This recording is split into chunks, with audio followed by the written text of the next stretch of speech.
नमस्ते, welcome you to the सनातन रहस्य। आज हम फिर से वो इलेक्ट्रोहोम्योपैथी के बारे में या स्पाइजिक एसिड्स के बारे में डिस्कस करेंगे। तो आज डिजीज डायग्नोसिस के ऊपर जो टॉपिक है, डिजीज डायग्नोसिस के ऊपर। तो पहले देखते हैं कॉन्सेप्ट ऑफ डिजीज। तो डिजीज का कॉन्सेप्ट क्या है? तो in different system there are many type of concept of diseases. पहले जैसे एलोपैथी में है, जब कोई फॉरेन बॉडी अटैक करता है तब जाकर डिजीज होता है। तो फॉरेन बॉडी कब अटैक करता है? जब WEC जो बॉडी का जो WEC होता है या आर्म फोर्स है, वो जब वीक हो जाता है तब जाकर कोई फॉरेन बॉडी अटैक करता है। तो ये है एलोपैथी सिस्टम में। तो वो ज्यादातर एंटीबायोटिक का, विटामिन मिनरल्स का यूज करते हैं। और आयुर्वेद में देखा जाए तो वो कफ, वात और पित्त, ये जो तीनों का इम्बैलेंस जब होता है तब जाकर आपका डिजीज होता है, या कोई भी बॉडी का जो अबनॉर्मल कंडीशन जो होता है या फॉरेन बॉडी अटैक करते हैं, जब जाकर ये तीनों का इम्बैलेंस होता है। तो कफ या बात जिसे कहते हैं हम, वातज सिस्टम या वातज प्रणाली, या कहते हैं नर्वस सिस्टम। कफ, बात और पित्त, ये तीनों ही ब्लड और लिम्फ का ही रूप है। जैसे अभी पित्त है, वो एक लिम्फेटिक सिस्टम का ही एक आता है, बिलियरी सिस्टम, बाइल जो सिक्रेशन होता है, तो वो भी ये है। और आपका कफ भी एक तरह का ही लिम्फ है। और जैसे नर्वस सिस्टम, वहाँ पर ब्लड का सर्कुलेशन के ऊपर हम स्ट्रेस देते हैं।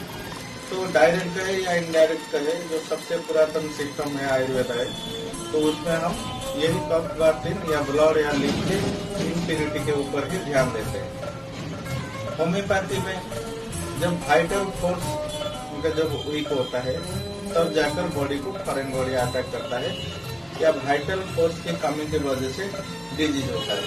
तो वाइटल फोर्स वही इम्यून सिस्टम है जो कि बाद में वो अपने सोडा, साइटोसिस एंड सिफिलाइटिस के हिसाब से डायग्नोसिस करते हैं। लेकिन देखा जाए ये वाइटल फोर्स वही इम्यून सिस्टम के काम है, और इम्यून सिस्टम बढ़ाने के लिए जो वेरी एसेंशियल एलिमेंट है वो है WBC। फोर्स जैसे बाय कॉम्बिनेशन है, आजकल होम्योपैथी में उसको यूज कर रहे हैं। तो बाय कॉम्बिनेशन में कहते हैं जब टिश्यू सॉल्ट, जब सेल एंड टिश्यू में जब टिश्यू सॉल्ट की कमी होती है, डिक्रीज हो जाती है, तब जाकर डिजीज होता है। तो ये टिश्यू सॉल्ट या सेल या टिश्यू का सप्लीमेंट वो एक ही तरह का आप ब्लड का या हार्मोन का ही इम्बैलेंस कहा जाता है। तो देखा जाए हर एक सिस्टम वही ब्लड और लिम्फ के ऊपर ही काम करती है। तो इलेक्ट्रोहोम्योपैथी में डॉक्टर मेटी ने एक सिद्धांत रखा है, एनी म्यूटेशन ऑफ ब्लड और लिम्फ और both of them causes disease. रस रक्त दूषितता, जब रक्त और रस का दोनों का जब दूषितता हो जाती है, पॉइजनिंग हो जाती है, तो उसके बाद ही डिजीज होता है। तो हमें इन तीनों को, ब्लड या लिम्फ या दोनों को, उससे प्यूरिफाई करना पड़ेगा। यह है इलेक्ट्रोहोम्योपैथी का मेन प्रिंसिपल कहा जाए, जिसके ऊपर ही ये पूरा का पूरा सिस्टम चल रहा है। अब मैंने प्रीवियस एपिसोड में भी कहा था, जैसे 3 लॉ के ऊपर बेस्ड है इलेक्ट्रोहोम्योपैथी। लॉ ऑफ इलेक्ट्रिसिटी सभी को पहले से ही बता दिया था, और लॉ ऑफ सिमिलरिटी, जो कि सिमिलर कंडीशन या normal condition of the body. तो जब मेडिसिन या रेमेडीज यूज करके हम जब उसको नॉर्मल कंडीशन में लाते हैं, तो सिचुएशन को हम लॉ ऑफ सिमिलरिटी के बेसिस पर कहते हैं। अब आता है लॉ ऑफ पोलैरिटी। तो पोल, जैसे अभी मैग्नेट का 2 पोल, पॉजिटिव साइड, नेगेटिव साइड, या नॉर्थ एंड साउथ पोल कहते हैं। तो उसी तरह बॉडी में भी 3 तरह का पार्ट होता है, पॉजिटिव साइड, नेगेटिव साइड और आपका न्यूट्रल पार्ट होता है। हिंदू माइथोलॉजी के हिसाब से जितने भी देवा देवी होते हैं, सारे देवियां देवता के लेफ्ट पास में रहते हैं, क्योंकि उनको शक्ति का प्रमुख स्रोत कहा जाता है, या शक्ति के रूप में पूजा जाता है। तो शक्ति मीन्स एक एनर्जी, पॉजिटिव एनर्जी होता है। तो लेफ्ट साइड का जो पार्ट होता है वो पॉजिटिव पार्ट होता है, राइट साइड के जितने पार्ट होते हैं वो नेगेटिव पार्ट होते हैं। और वर्टिकल कॉलम से जो होकर वो हेड तक जो आता है, नावल से वर्टिकल कॉलम का पूरा का एरिया वो न्यूट्रल पार्ट होता है। तो इस हिसाब से हमें पहले वो याद आ गया कि पॉजिटिव पार्ट ये है, नेगेटिव पार्ट ये है। नाभल को हम न्यूट्रल पार्ट कहेंगे, ऊपर का पार्ट है पॉजिटिव पार्ट, नाभल से नीचे के जो लोअर एक्सट्रीमिटीज है वो सारे के सारे आएंगे नेगेटिव पार्ट। तो जैसे किताब में भी मैंने दे रखा है और प्रीवियसली आप सभी को पता है इलेक्ट्रोहोम्योपैथी में 45 पॉइंट के ऊपर जो इलेक्ट्रिसिटी का अप्लाई करते हैं उसमें भी आप देखेंगे वहाँ पर पॉजिटिव, नेगेटिव और न्यूट्रल पार्ट तीनों का लिखा हुआ आता है। तो जिस जगह पर मान लीजिए पॉजिटिव पार्ट है तो पॉजिटिव में हमें नेगेटिव मेडिसिन देना है, क्योंकि लॉ ऑफ पोलैरिटी के हिसाब से तो equal charge opposites each other. हम कहीं पर भी इक्वल चार्ज, मान लीजिए पॉजिटिव साइड में पॉजिटिव मेडिसिन यूज नहीं कर सकते, जब पॉजिटिव में नेगेटिव यूज करेंगे और नेगेटिव में पॉजिटिव यूज करेंगे तब भी जाकर वो न्यूट्रल कंडीशन में आएगा। अगर मान लीजिए अभी मैं तो आपको समझा रहा हूँ, कोई भी डाउट है तो जो किताब में जो किताब जो है एक नेचर प्लांट है जिसमें आपको टोटली मेडिसिन के बारे में, मेडिसिन प्लांट्स के बारे में पता चल जाएगा, और एक प्रैक्टिस मेडिसिन के जो किताब है, तो इन दोनों का आप रेफर देखिए, आपको पूरा का पूरा क्लियर आपको पता चल जाएगा। तो आप देखते हैं लॉ ऑफ पोलैरिटी में। तो मान लीजिए एक कंडीशन है जिसे हम ग्राफ करके दिखाते हैं, ये नॉर्मल कंडीशन है बॉडी का।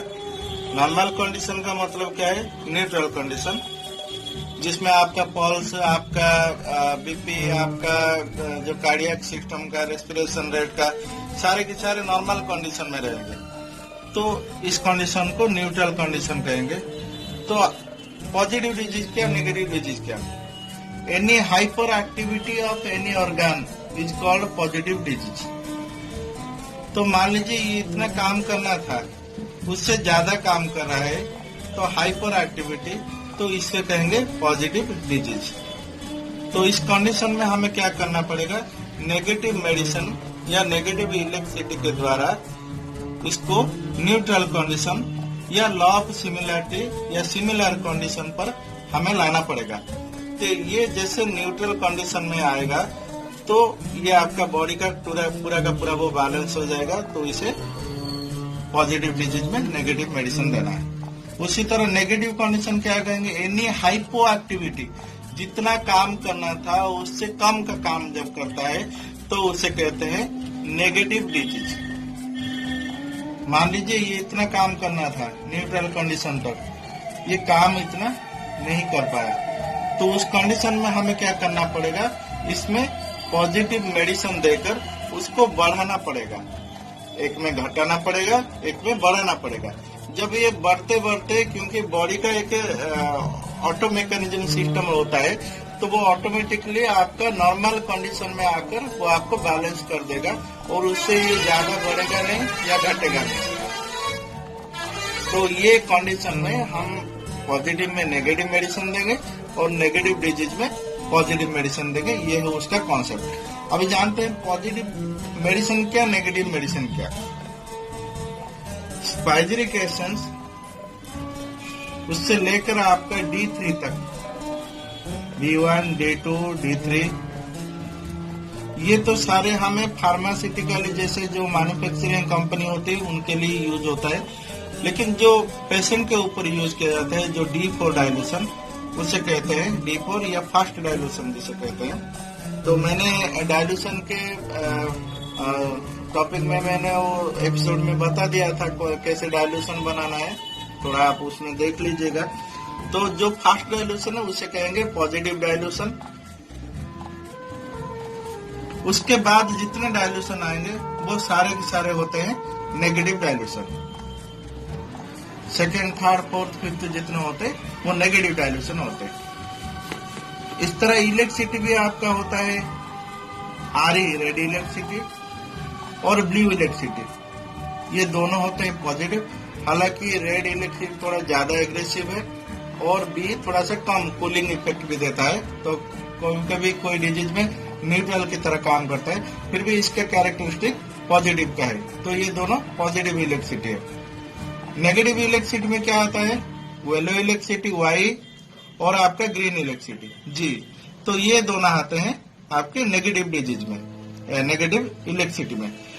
तो जब पॉजिटिव डिजीज में हमें नेगेटिव डायल्यूशन या नेगेटिव इलेक्ट्रिसिटी का अप्लाई करना है, और जैसे नेगेटिव डिजीज में हमें पॉजिटिव डायल्यूशन या पॉजिटिव इलेक्ट्रिसिटी का अप्लाई करना है। डब्ल्यू तो आपका न्यूट्रल इलेक्ट्रिसिटी है, वो हर किसी में, चाहे आप पॉजिटिव में दो उसको न्यूट्रल करेगा, नेगेटिव में दो तब भी वो आपको न्यूट्रल करेगा। एक तरह का कहा जाए तो इलेक्ट्रोपैथी का रामबाण इलाज भी कहा जा सकता है डब्ल्यू। तो ये है डिजीज डायग्नोसिस। तो एक सिंपल से कॉन्सेप्ट में आपको मैं बताता हूँ एग्जाम्पल के साथ। मान लीजिए कोई पेशेंट आपको कहता है कि सर मुझे ये हुआ है, तो मुझे ज्यादा वॉमिटिंग हो रहा है। मान लीजिए वॉमिटिंग हो रहा है, तो वो खुद आकर कर रहा है, उसको जितना काम करना था उससे ज्यादा उसका हो रहा है। तो हो रहा है मीन्स पॉजिटिव, नहीं हो रहा है मोशन क्लियर नहीं हो रहा है, नहीं हो रहा है मीन्स नेगेटिव। बीपी बढ़ गया है, मान लीजिए आपने टेम्परेचर उसका चेक किया तो उसका टेम्परेचर बढ़ा हुआ है। बीपी आपने चेक किया क्लिनिक में या घर में चेक किया तो उसका बीपी बढ़ा हुआ है, तो 120/80 है जो नॉर्मल है, या लेडीज के केस में 110/70 कहते हैं। तो उससे बहुत ज्यादा बढ़ जाता है, तो वो केस में हम कहते हैं उसे पॉजिटिव डिजीज। अब मान लीजिए किसी का बीपी लो है तब भी बहुत नेगेटिव है। किसी का टेम्परेचर फीवर में जैसे टेम्परेचर बढ़ जाता है, पायरेक्सिया हाइपर पायरेक्सिया जो होता है, तो वो कैसा आएंगे? पॉजिटिव कैसा आएंगे? तो सिंपल सा है, पेशेंट आकर ही कहता है, जैसे पहले भी मैं बार बार कह चुका हूँ कि डॉक्टर के लिए 3 तरह का गुण उसमें होना चाहिए। पहला होता है ईगल्स आई, शार्प विजन होना चाहिए। तो पेशेंट आकर क्या कह रहा है, पेशेंट का डिजीज क्या है, उसको डायग्नोसिस के लिए शार्प विजन होना चाहिए, तो उसको ध्यान से सुनिए। दूसरी बात जो होता है लायन हार्ट होता है। लायन हार्ट का मतलब ब्रेव हार्ट होता है। तो किस ढंग से वो, चाहे वो पेशेंट मेरे फैमिली का हो सकता है, मेरे वेरी नियरेस्ट हो सकता है, कोई भी हो सकता है, दुश्मन भी हो सकता है, तो उसको कब वो सिचुएशन में आपको ब्रेव लिया ऐसा नहीं मुझे पता नहीं है। और थर्ड होता है लेडी टॉर्च, जैसे एक माँ का, बहन का या पत्नी का जैसे टॉर्च होता है, वो धीरे धीरे कर। मान लीजिए आपका कभी बचपन में गिर गए हो, आपका जैसे उस जगह पर मरहम पट्टी लगाने, तो उस समय माँ जितने धीरे धीरे आपको परेशान ना हो, आपको पेन ना हो, तो उसी तरह डॉक्टर को भी ध्यान देना चाहिए कि पेशेंट को किस तरह से वो ट्रीट करे कि उससे ज्यादा कष्ट ना हो, उसका ट्रीटमेंट प्रॉपरली करे। तो उसमें जो शार्प विजन की है, तो पेशेंट क्या कह रहा है उसको ध्यान से सुनिए, तो वो आपको डिजीज आकर खुद बता देगा वो पॉजिटिव है या नेगेटिव है। तो जैसे अभी एक्यूट केस है, कोई भी एक्यूट केस है, उसे हम पॉजिटिव डिजीज कहेंगे।